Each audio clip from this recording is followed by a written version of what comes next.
Je suis Sophie Lombard, je suis comédienne et metteur en scène et je joue Blanche Aurore Céleste de Noël Renaud, un monologue, avec la compagnie Full Light.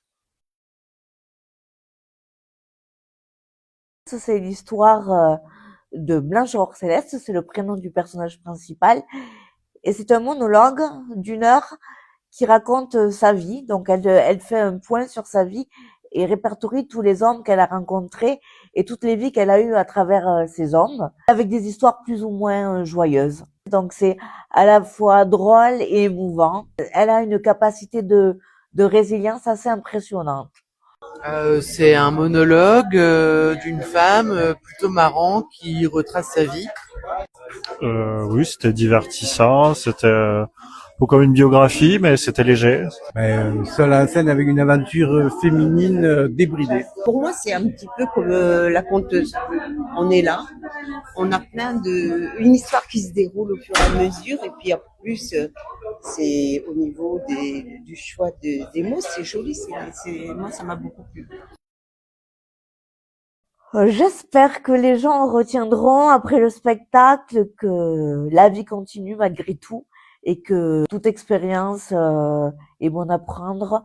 Même les coups durs nous servent de leçon et partie de notre évolution.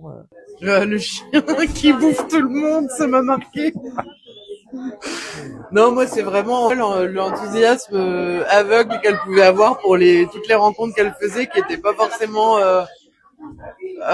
super positive, mais c'est pas grave, elle est contente, elle en parle avec les étoiles dans les yeux et tout, donc voilà, c'est plutôt ça qui me reste du spectacle. Ce qui me reste, c'est la joie qui transparaît malgré tout. Ouais. Les différentes aventures et les rencontres qui ont été faites.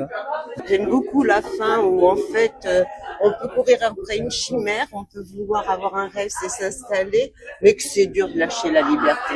Moi j'ai beaucoup aimé cette idée-là. Voilà. Bah, je dirais qu'il y a justement la solitude et puis une espèce d'enthousiasme un peu aveugle pour les différentes rencontres. Moi, j'ai trouvé que c'était très joyeux, même si les situations étaient assez... Oui, il y avait quand même un paradoxe. La liberté, je trouve. Et ben peut-être justement la fin. J'ai répondu trop tôt. En fait, j'ai voulu créer ce spectacle après avoir découvert ce texte il y a maintenant plus de 10 ans quand je suis rentrée au conservatoire de Toulouse. Pour rentrer au conservatoire de Toulouse, j'ai passé des auditions, il fallait un texte. C'est à ce moment-là que j'ai découvert ce texte et j'en suis tombée amoureuse. J'ai dit un jour, je le jouerai, je le mettrai en scène. Et ce jour est venu, donc c'est super.